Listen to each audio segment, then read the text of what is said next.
Quel plaisir pour nous d'accueillir Yvon et Muriel Lavigne. Bonjour. Bonjour, Fernand. Enfin, nous sommes là ensemble pour causer. Oui. Pour nous situer comme il faut, qu'est-ce que vous faites de ce temps-là? Quelle sorte d'activité? Bon, Madame? ben moi, je suis plutôt à la maison. Disons que j'ai pas de ministère au sein de l'Église.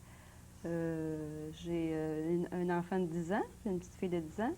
Et puis, je garde aussi deux de mes neveux à la semaine. Donc, ce sont mes préoccupations premières. Ne sous-estimez pas tout ce que vous avez à faire parce que c'est beaucoup ce que vous venez de dire là. Oui. Ça prend beaucoup de temps, c'est très, très important. Et Yvon, en tant que couple, vous avez une vie très engagée aussi, je crois, dans l'Église et à plusieurs niveaux. Oui, on est engagé au niveau de l'Église locale. Je suis pasteur en formation à mon Église, donc j'ai à travailler dans mes études, j'ai à travailler aussi au sein de l'Assemblée. Et je travaille en plus, comme tu l'as dit tantôt, avec Walter de Souza, à organiser des campagnes d'évangélisation avec des groupes d'Église locales. On pourrait mentionner le village ou la ville où vous faites ce travail pastoral. Oui, c'est à Terrebonne-Mascouche. Oui. Exactement. Alors, tous les gens de Terrebonne-Mascouche, on vous salue et puis j'espère que vous pourrez serrer la main d'Yvon et Muriel un de ces jours, Ça fait plaisir. après avoir fait la connaissance ici. Et on va passer tout de suite à ce sujet qui vraiment nous intéresse énormément. Ici, à Toute la Bible en parle, nous parlons souvent de la vie nouvelle. Et Yvon et Muriel ont expérimenté cette vie et je ne connais pas l'histoire, pas plus que vous. Alors, je vous pose la première question. Comment êtes-vous venu au Seigneur Jésus-Christ? On va commencer avec Muriel. OK, parfait. Il y a déjà de ça maintenant presque 7 ans. Je vais commencer 2 mois avant ma conversion. C'était vers la fin du mois de mars. Yvon, il m'a téléphoné de son ouvrage et puis il m'a dit, là, il dit vraiment, je viens de rencontrer un homme, puis il m'a parlé, il dit, de Jésus. Il dit, puis il dit vraiment, il dit, je ressens une paix. Il dit, une paix intérieure il dit que je voulais vraiment te partager. Il dit, c'est pour ça que je te téléphone. Puis là, il a commencé à m'expliquer ça. Et puis, grosso modo, il dit, ce même homme-là m'a donné l'adresse d'une église, puis il nous a invités à y aller. Fait que, dans ce temps-là, disons que je n'étais pas trop enchantée parce que j'étais plutôt craintive un peu, là. Vous aviez peut-être raison aussi. On craint toujours les ça. sectes et puis il y a toutes sortes de choses qui se véhiculent. Oui, Il faut être assez il y en a prudent. tellement, oui, c'est ça. Alors, j'ai dit à Yvon, bien, on va aller voir et puis on est capable de juger. On va aller voir ça. Puis là, on est allé pendant 2 mois de temps. Et puis, après 2 mois, justement, le pasteur a fait vraiment un message qui parlait vraiment de Jésus. Et puis, il nous a invités il a invité les gens, ceux qui voulaient donner leur vie à Jésus-Christ, que c'était un moment qu'ils pouvaient le faire. Et puis, je me souviens, j'avais ma fille Stéphanie qui était couchée sur le banc, puis elle dormait sur mes genoux. Alors, tout doucement, j'ai pris la tête, puis je l'ai mis à côté de moi, puis là, ben, vraiment, je me suis levée debout, puis vraiment, j'étais prête à donner ma vie au Seigneur, parce que j'avais un manque intérieur, un besoin dans mon cœur d'avoir un cœur renouvelé.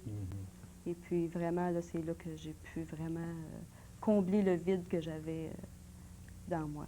Et puis, si je comprends bien, Muriel, on ne vous invitait pas à accepter une nouvelle religion, Non, non, absolument pas. de signer non. des registres ou de faire partie d'une philosophie quelconque. Non. On vous a invité à Jésus-Christ, comme À vous Jésus-Christ, comme vous c'est l'avez ça. mentionné. Exactement. À une personne. Ça, À c'est une important personne. de souligner ça.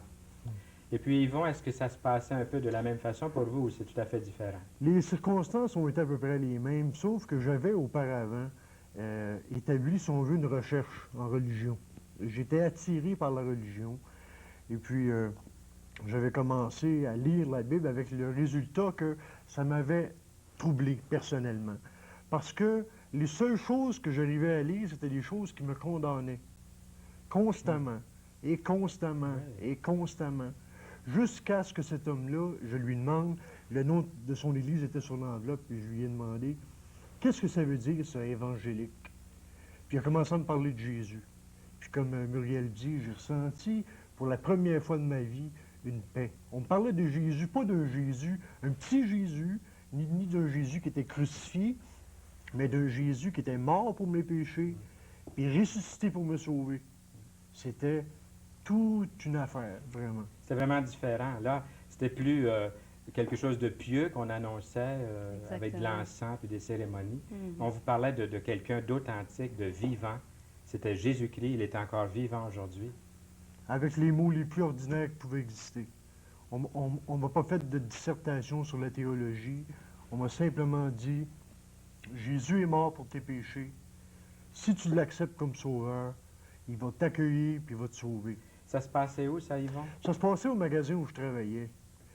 Et la circonstance se prête bien parce que j'avais un problème à l'époque. C'était un manque de paix vraiment total. Je venais de passer au travers d'une dépression nerveuse. Je consommais énormément de médicaments pour rien. Comme ça. Juste pour arriver à boucher un trou qui s'était créé en dedans. Puis quand l'Évangile est venu, j'ai vraiment été libéré de toutes ces choses-là. C'est merveilleux, ça. Quelle sorte de vie aviez-vous avant de rencontrer le Seigneur Jésus-Christ? Est-ce que vous étiez des gens qui allaient régulièrement à l'Église, puis qui étaient très engagés? Non, on n'était pas... disons qu'on faisait une vie tranquille. Disons, on s'est mariés. 2 ans après, on a eu Stéphanie. Moi puis Yvon, on s'aimait bien. On a eu Stéphanie. C'était encore un autre bonheur dans notre vie. Et puis, là, 3 ans après, c'est là que s'est installé comme un manque. Il manquait quelque chose. C'était pas complet. Vous sentiez comme un vide dans votre C'est vie ça. de couple, Oui, même tu si vous sais, étiez parfaitement même si on heureux? était heureux, il manquait quelque chose. Ouais. Puis là, ben, je me suis dit, on n'était pas trop riches, donc je me suis dit, c'est peut-être parce qu'on manque d'argent. Ce côté financier, c'est pas très, très éclatant. Donc, je me suis dit, on va faire une chose, je vais aller travailler. Là, je suis allée travailler. Les premiers mois, ça a bien été. Ça l'a comblé le vide. Mais ça n'a pas été long que le vide il est revenu. Oui. Là, on l'a ressenti à nouveau.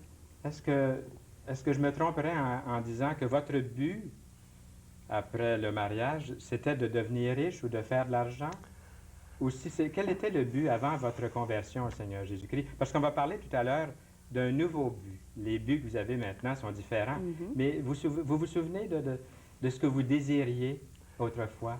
Je pense qu'on s'est marié à un âge relativement jeune. J'avais 19 ans, Muriel avait 18 ans. On pensait qu'on pouvait se marier, être heureux, puis que la vie, finalement, c'était ça. Ah, vous n'aviez pas tellement planifié votre vie de bonheur. On se mariait, puis après ça, là, ça... Je n'étais pas un spécialiste en planification. C'était pas mon département fort, puis je me disais, bof, on verra demain, Oui. Au jour le jour. au jour le jour.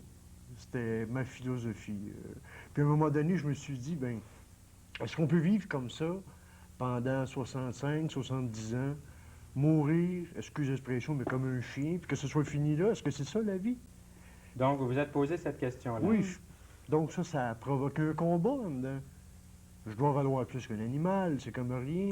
Je suis un humain, créé à l'image de Dieu. Je savais que j'étais une créature de Dieu, mais je n'avais pas cette communion-là avec lui. J'arrivais pas à rejoindre mon Dieu, mais je savais pas pourquoi. Ouais. J'aimerais maintenant qu'on parle un petit peu plus de ce que l'avenir vous réserve. Puis j'aimerais que vous preniez le temps de nous parler de ces croisades. S'il y a même des dates à donner, puisque c'est à l'automne prochain, je crois, ou à l'été, sentez-vous libre de mentionner ça, puisque les gens pourront déjà prendre leur carnet et puis réserver des dates. Disons que... Qu'est-ce que l'avenir vous réserve? Disons que, étant donné que je travaille avec Walter de Souza, qui est évangéliste, on fait ensemble des campagnes d'évangélisation. Qu'est-ce que c'est finalement? C'est que ce sont les églises d'une localité qui se rassemblent pour annoncer l'Évangile aux gens. Et le Seigneur m'a vraiment donné un fardeau qui est large dans mon cœur pour ça, parce que je pense que c'est tellement important que les gens soient confrontés avec qui Jésus est vraiment. De quelle façon ça se fait, ça? Parce que on voudrait savoir, je suis pas, moi je le sais un peu, mais on veut rejoindre les gens, on veut évangéliser. Ça veut dire quoi? Comment les rejoindre? La façon dont on procède habituellement, c'est qu'on procède soit par les médias, soit les journaux, la radio, ou des affiches qu'ils voient dehors, ou des traités, où on les invite à venir à un endroit où il va y avoir de la musique, où il va y avoir un évangélique qui va donner un message biblique. Et à la fin du message biblique, il est donné aux gens une opportunité d'accepter Jésus. C'est-à-dire qu'on invite les gens à vraiment recevoir Jésus. Comme Jésus a dit à Nicodème, il faut que tu naisses de nouveau. Il faut que tu sois confronté avec l'Évangile, que tu ouvres ton cœur. La campagne d'évangélisation, en somme, elle vise à ça, à dire aux gens, on est des ambassadeurs pour Christ, on ne vient pas vous vendre une religion, on n'a rien à vous vendre. Ce qu'on veut pour vous, c'est prenez Jésus.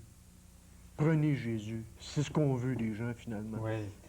Il y a de fausses idées qui existent autour des campagnes d'évangélisation. Peut-être que les gens regardent la télévision, ils voient de grandes campagnes, puis ils voient aussi des demandes d'argent, de fonds et tout ça.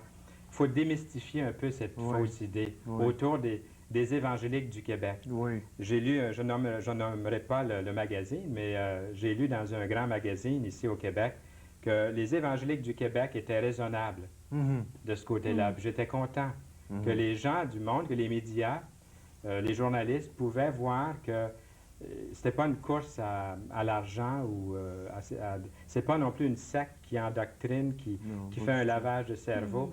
J'aimerais que vous nous en parliez un petit peu plus de votre organisation et puis comment ça se fait. Vous avez parlé d'un appel à la fin pour recevoir Jésus-Christ. Ce n'est pas une secte, encore une fois, ce n'est pas un endoctrinement. Pas du tout. La seule chose qui se produit, c'est que lorsque les gens ont pris une décision pour la personne de Jésus, leur décision est enregistrée. Il y a des gens qui, parfois, pensaient que c'est parce qu'on voulait les solliciter. On veut simplement leur permettre d'être suivis par une personne qui va aller les visiter, qui va apporter des encouragements spirituels, de la prière, un soutien amical. On n'a aucune idée de soutirer quoi que ce soit à personne dans une campagne d'évangélisation. Notre but, c'est pas de faire de l'argent. On roule des voitures qui ont 5 et 6 ans, à peu près comme tout le monde. Donc, je pense que tout est fait sensiblement, et ce sont les églises locales qui assument les frais de la campagne d'évangélisation. Donc, les gens, en principe, n'ont rien à donner pour la campagne d'évangélisation. C'est merveilleux de mentionner ça. J'espère que tout le monde viendra à la croisade d'évangélisation. Est-ce qu'il y en a une prochainement, là, dans la région, ici, ou à Québec, ou ailleurs, puisque l'émission joue un peu partout au Québec? On en a une qui est planifiée sur la Rive-Sud pour la fin d'octobre. Je crois que c'est la dernière semaine d'octobre 86, et à Saint-Eustache pour le printemps 87. Ici, sur la Rive-Sud, on ne sait pas encore à quel endroit. Non, l'endroit n'a pas été déterminé. La ville n'a pas encore été déterminée. Pas encore. Est-ce que vous voulez partager ce que vous avez vécu en tant qu'individu ou comme couple, quelque chose de particulier? Il nous reste à peu près 3 minutes de notre entretien, ça passe terriblement vite. Je pense que c'est 2 minutes plutôt, parce que j'aimerais vous dire aussi, vous parler encore des brochures que nous offrons et des choses. Mais pendant 2 minutes, là, si vous pouvez nous raconter un petit peu, nous partager ce que vous avez vécu en tant qu'individu ou couple, dans le ministère en particulier. Et disons que notre couple a été complètement transformé. Je veux dire, quand on a la personne de Jésus-Christ qui fait partie de notre couple, ça fait un triangle vraiment...